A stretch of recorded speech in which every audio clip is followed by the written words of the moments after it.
أما بعد فقد قال الله تبارك وتعالى في القرآن المجيد أعوذ بالله من الشيطان الرجيم بسم الله الرحمن الرحيم ذلك الكتاب لا ريب فيه هدى للمتقين وقال النبي صلى الله عليه وسلم خيركم من تعلم القرآن وعلمه الہی رونق اسلام کے سامان پیدا کر الہی رونق اسلام کے سامان پیدا کر دلوں میں مومنوں کے الفت قرآن پیدا کر صدر محترم اسٹیج پر رونق افروز بزرگان دین اور حاضرین مجلس آج کے اس محفل میں اور آج کے اس مبارک اجلاس میں میرا موضوع سخن دنیا کے سب سے پاکیزہ اور مقدس کتاب قرآن پاک ہے ہمیں چڑھتے سورج کی طرح یقین ہے کہ اس کا ایک ایک حرف سچا اور صادق ہے وہ قرآن پاک جس کے زبان مقدس بیان مقدس اور جو فصاحت و بلاغت کا کاتمات کا سمندر ہے جس کے متعلق ارشاد ربانی ہے قرآن وہ کتاب ہے جس کے سارے پر بھرم ہونے میں کوئی شک و شبہ نہیں اور جس کے بارے میں محسن انسانیت حضور پاک صلی اللہ علیہ وسلم نے ارشاد فرمایا تم میں سب سے بہتر وہ شخص ہے جو قرآن سیکھے اور سکھائے دعا کیجئے کہ خدا بند قدوس ہم سب کو قرآن پاک کی دولت سے مالا مال عطا فرمائے آمین نوجوان دوستو قرآن پاک رب الجلال کی طرف سے عطا کردہ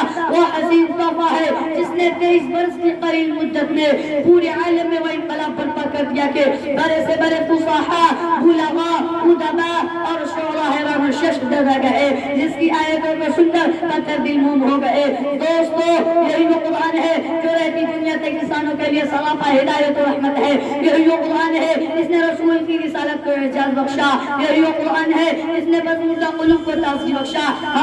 یہی وہ قرآن ہے جس نے جنات و شیاطین کا آسمانوں پر جانا بند ہوا یہی وہ قرآن ہے جس کی برکت سے یہی وہ قرآن ہے جس کی برکت سے عزت و رفعت کے سامیانے گر گئے یہی وہ قرآن ہے جس کی محبوب حقیقت و روزہ نصیب ہوا یہی وہ قرآن ہے جو سچائی اور امانتداری کا درس دیتا ہے یہی وہ قرآن ہے جس کی برکت سے عمر فاروق رضی اللہ تعالیٰ عنہ کو ایمان نصیب ہوا یہی وہ قرآن ہے جس کی نظیر پیش کرنے سے ساری دنیا عاجز و قاصد رہی یہی وہ قرآن ہے جس کا متن پیش کرنے سے عرب کے فصیح و بلیغ زبان دانی کا دعوت کرنے والوں نے گھٹنے ٹیک دیے یہی وہ قرآن ہے جس نے رسول کی رسالت پر اعجاز بخشا یہی وہ قرآن ہے جس نے ضلالت و گمراہی کا دل کرنے پر سے ہوئے انسانیت کو رشد و ہدایت کا پیغام سنایا یہی وہ قرآن ہے جس کی تلاوتوں میں دلوں کے واسطے اور خط و بشاشت کا سامان ہے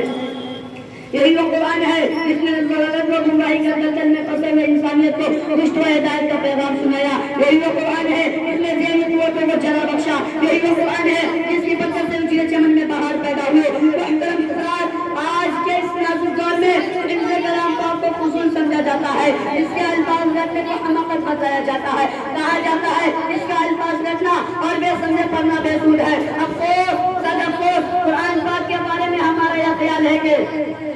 جس کے بارے میں شہنشاہ نے کہا جناب محمد رسول اللہ صلی اللہ علیہ وسلم نے ارشاد فرمایا تم میں سب سے بہتر وہ شخص یہ وہ قرآن ہے جس نے ضلالت و گمراہی کا دلدل میں پھنسے ہوئے انسانیت کو رشد و ہدایت کا پیغام سنایا یہ وہ قرآن ہے جس کی برکت سے عزت و رفعت کے سامیانے گر گئے محترم حضرات آج کے اس نازک دور میں ان سے کلام پاک کو فضول سمجھا جاتا ہے اس کے الفاظ رٹنے کو حماقت بتایا جاتا ہے کہا جاتا ہے اس کا الفاظ رٹنا اور بے سمجھے پڑھنا بے سود ہے افسوس صد افسوس قرآن پاک کے بارے میں ہمارا یہ خیال ہے کہ جس کے بارے میں شہنشاہ نے کہا جناب محمد رسول اللہ صلی اللہ علیہ وسلم نے ارشاد فرمایا اقرأ وارتقي ورتل كما كنت ترتل في الدنيا فإن منزلك عند آخر آية تقرأها قیامت کے دن ہم سے قرآن پاک سے کہا جائے گا کہ قرآن پڑھتا جا اور جنت کے دروازوں پر چڑھتا جا اور ٹھہر جنت پر جیسا کہ تو دنیا میں ٹھہر جنت پڑا کرتا تھا بس تیرا مقام اور ٹھکانہ وہی ہے جہاں آخری آیت پر پہنچے یاد رکھو یہ قرآن دنیا کی سب سے بڑی نعمت ہے یہ زمین و آسمان چاند سورج ستارے کو اس نعمت کا مقابلہ نہیں کر سکتے قرآن پاک رب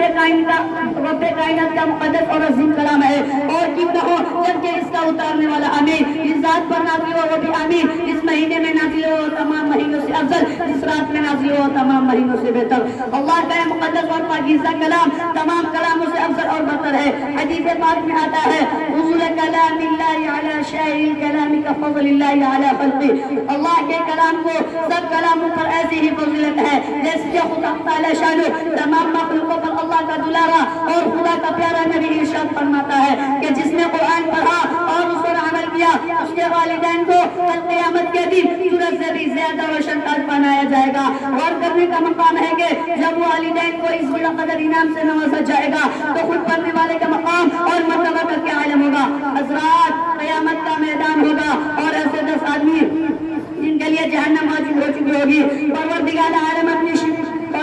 عالم اپنی رب کی بارگاہ میں سفارش کرے گا. پروردگار عالم اس کی سفارش قبول کرے گا اور ان حافظ قرآن کی برکت سے نجات عطا ہوگی. اب میں اپنی تقریر کو انہی چند باتوں پہ ختم کرتا ہوں. وآخر دعوانا ان الحمد للہ رب العالمین.